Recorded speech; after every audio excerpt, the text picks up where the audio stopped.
Hello everyone, welcome to the course of control system. So last lecture we have discussed the Routh stability criterion, how we determine the stability using Routh array. Okay, so today we will take some questions, some numericals on Routh-Hurwitz criterion. Okay, so here we have a question like determine range of value k such that characteristic equation, this one, has roots more negative by S is equal to -1। तो दो type का problem यहाँ हमने combine कर लिया। जैसे हमने कल डिस्कस किया था कि एक प्रॉब्लम आपका ऐसा हो सकता है कि आपको स्टेबिलिटी जो है अब डिफाइन करनी है वो एस इज इक्वल टू -1 और मतलब आपको ओरिजिन जो है वो इमेजिनरी एक्सिस 0 पर न होकर शिफ्ट हो गया -1 पे। ठीक है, तो आपको देखना है कि -1 से भी लेफ्ट साइड में कितने पोल हैं। तो आपके सारे पोल जो है -1 से भी लेफ्ट में होने चाहिए for the system to be stable.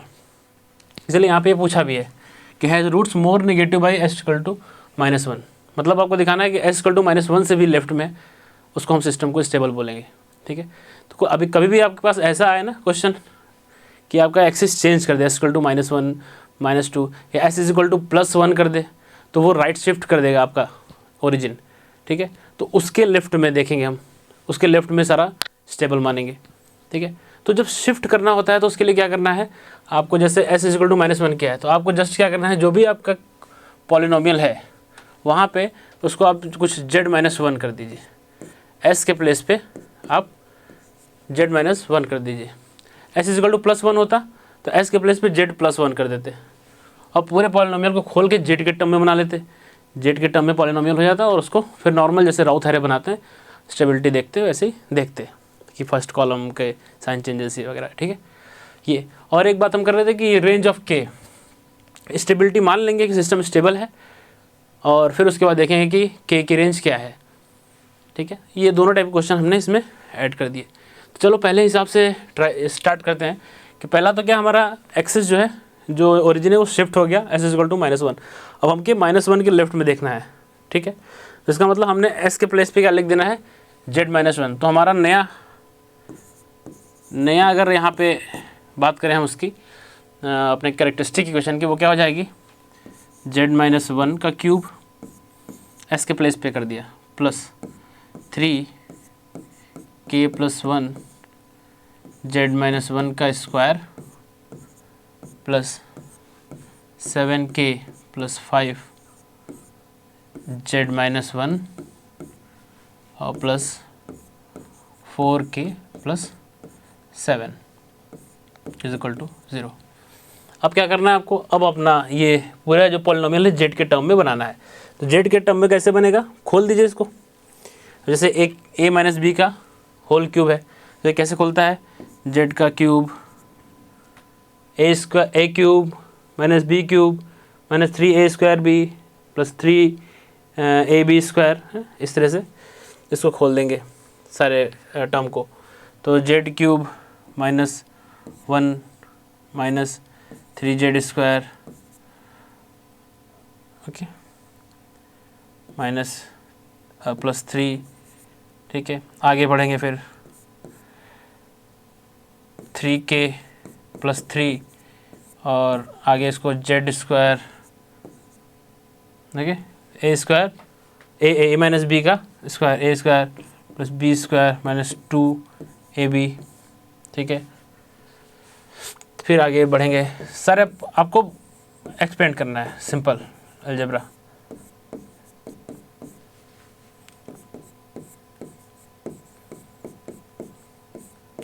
ठीक है, इस तरह से सिंपल आपको पहले सारा एक्सपेंड कर देना है। इसको एक्सपेंड करेंगे,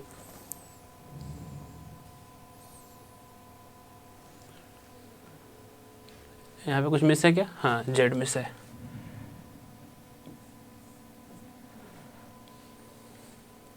ठीक है, ओपन करेंगे तो आपका फाइनली जो इजी वे में अगर इसको कैलकुलेट करेंगे पूरा तो इसका आ जाएगा final z³ plus 3kz² plus k+2 z+4 is equal to 0। इस टाइप का आपका कुछ यहाँ पे पॉलिनोमियल थोड़ा सिंपल फॉर्म में ये हो जाएगा। अब हमको इसका क्या करना है, अब हमको इसका राउथ बनाना पड़ेगा, राउथ टेबल। अब बनाएंगे इसका राउथ टेबल, फिर से लिख लेते हैं पॉलिनोमियल अपना z³ plus 3kz² plus k plus 2z और प्लस 4 इज इक्वल टू 0। ठीक है, ये हो गया। अब इसको आप बनाइए राउथ। तो z³ और z², दो हायर ऑर्डर के, तो आप लिख सकते हैं z³ का coefficient 1 and then k plus 2 alternate, z² का 3k एंड देन 4। ओके, इस तरह से। और फिर z⁴ का लिखना है। z⁴ का क्या होगा, 3k into k plus 2 minus 4, तो 3k into k plus 2 minus 4 divide by 3k। ठीक है, और आगे तो इधर कुछ था नहीं, 0 0, तो ये 0 0 0, तो ये 0। फिर z⁴, ये इंटू ये माइनस दिस 0 हो जाएगा, डिवाइड बाई यही पोर्शन होगा, तो यहाँ पे फिर से तुम्हारा 4 आ जाएगा। ठीक है, 0 राउथ एरे हमने बना लिया जैसे कल कर रहे थे। अब क्या कर रहा है, अब चूंकि सिस्टम हमारा क्या है, -1 के इधर है, सारा पोल होना चाहिए, मतलब स्टेबल है। यही पूछा है क्वेश्चन में, दिया है कि और मोर नेगेटिव देन -1, मतलब सिस्टम स्टेबल है, शिफ्ट करने पे -1 फिर भी।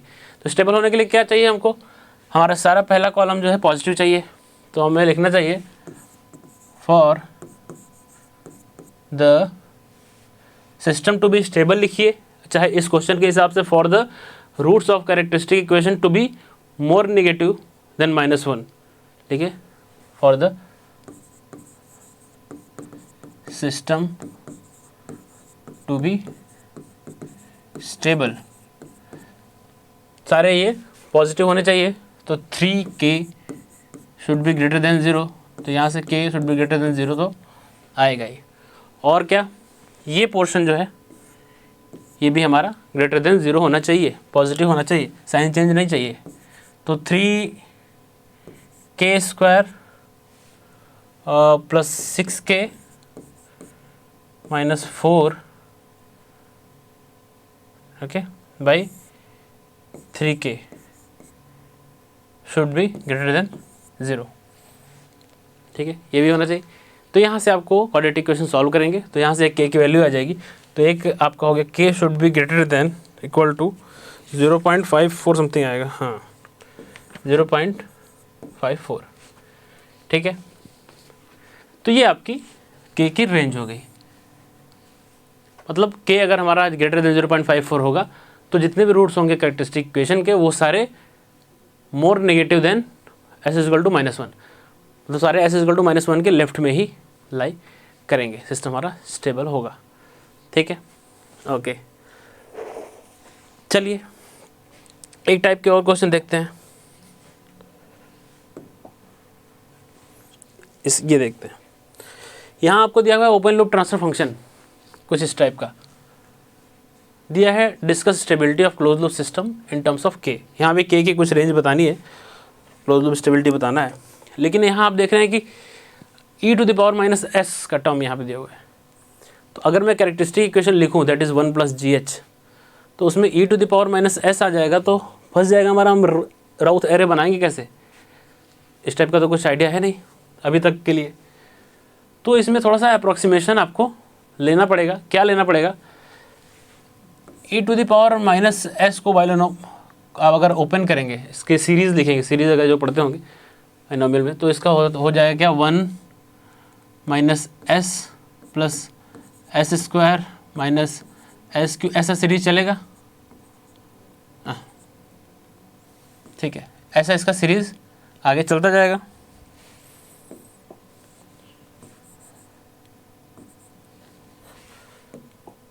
ठीक है, तो ये आगे ऐसे चलता जाएगा। तो आप क्या करिए, हायर ऑर्डर को नेगलेक्ट कर दीजिए, एलिमिनेट कर लीजिए। e⁻⁻s को बस आप इतना ले लीजिए 1 - s, ठीक है। अप्रॉक्सीमेशन थोड़ा करके आगे बढ़ाएंगे अपना काम। तो चलो कैरेक्टरिस्टिक इक्वेशन हमारी कैसे हो जाएगी फिर। कैरेक्टरिस्टिक इक्वेशन जो है वो होती है 1 + GH, ठीक है। GH हमारा ये है, तो लिखेंगे 1 + k e⁻⁻s को अब क्या लिख देते हैं हम 1 - s, वहाँ से अप्रॉक्सीमेशन ले लिया, divide by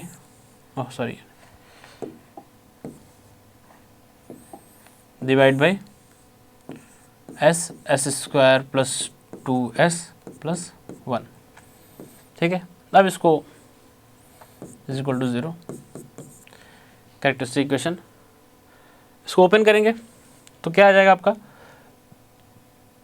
s³ okay 2s² यहाँ पे आएगा प्लस 2s² और प्लस s का टर्म यहाँ आएगा, एक s का टर्म यहाँ आएगा और एक -ks यहाँ आएगा, ठीक है। तो इसका मतलब प्लस 1 - k × s, ठीक है, और प्लस एक कांस्टेंट आपका आएगा k = 0। क्लियर है यहाँ। अब आप चाहिए तो इसका राउथ एरे बना लीजिए उधर। राउथ एरे कैसे बनाते हैं, s³ s² s³ यहाँ से अगर करेंगे तो 1 - k 1 - k s² का 2 and k 2 and k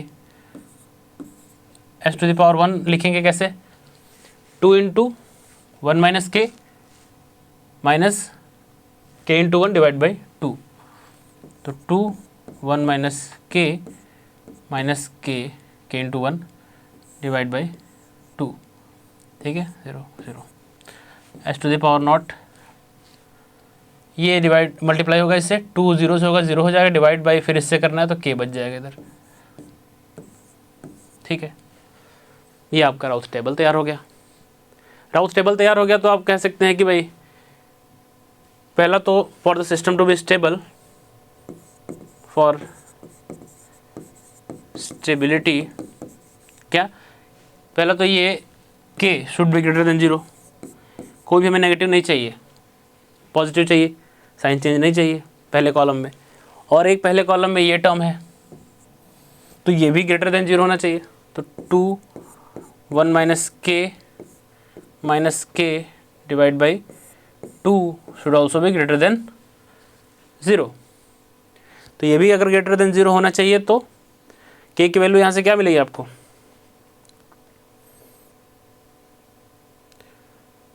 आपको यहाँ से मिल जाएगी, ये 2 तो उधर 0 चला जाएगा, 2k 3k, तो 2k शुड 3k इधर, मतलब k should be less than 2/3, ठीक है। तो ये k की रेंज मिल गई आपको, for the system to be stable आपका k should be greater than 0 but should be less than 2/3, तो ये आपका एक रेंज मिला for the system to be stable, ठीक है। तो इस तरह से हमें क्वेश्चंस को डील करना है।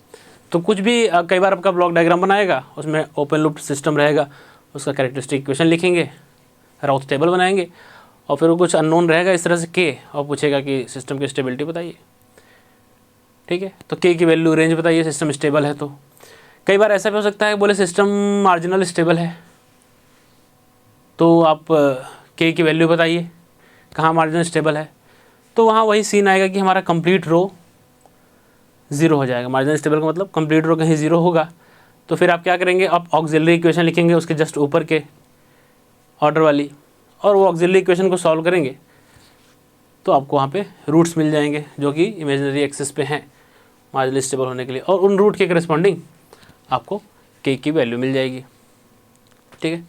तो इस तरह से हमें क्वेश्चंस को डील करना है इधर, ठीक है। तो आपको ये जो 0 हो जाते हैं कंप्लीट रो 0, उस तरह के क्वेश्चंस और करने चाहिए इसमें,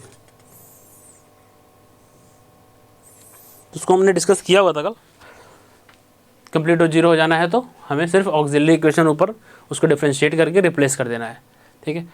कंक्लूज़न क्या निकालना है ये आप एक फाइनल दिमाग में रखेंगे कि अगर हमारा सिस्टम नॉर्मल चल रहा है, साइन चेंज जितने होंगे उतना रूट राइट साइड में है, सिस्टम अनस्टेबल है, ठीक है। और अगर कंप्लीट रो ज़ीरो हो गया तो मतलब सिस्टम मार्जिनल स्टेबल है, मार्जिनल स्टेबल है मतलब सारे रूट या तो ओरिजिन पे हैं या इमेजिनरी एक्सिस पे हैं, ठीक है। और रिप्लेस करने के बाद राउथ आगे बढ़ाया उसमें नेगेटिव हो गया कोई एक टर्म, तो इसका मतलब रूट आपके साइन चेंज के हिसाब से राइट साइड पे भी है, ठीक है। कुछ रूट राइट साइड पे भी हैं, सिस्टम हमारा अनस्टेबल है, ठीक है। तो इस तरह से आपको स्टेबिलिटी और अनस्टेबिलिटी की कमेंट करना होता है। एक तरह का क्वेश्चन ये आ सकता है कि आपको नंबर ऑफ रूट्स पूछे कि कितने रूट्स राइट में हैं कितने लेफ्ट में हैं, तो वो हम उससे किस तरह का हमारा सीन आ रहा है वहाँ से जज कर सकते हैं, ठीक है। तो मेरे ख्याल से क्लियर हो गया होगा कैसे आपको राउथ टेबल बनाना है और कैसे इनको डील करना है, ओके। और भी अगर कोई डाउट होंगे तो आप मैसेज करेंगे कमेंट में, हम आगे उसको भी डिस्कस करेंगे। उसके बाद नेक्स्ट हम स्टेबिलिटी के लिए आगे बढ़ेंगे, ओके। Thank you.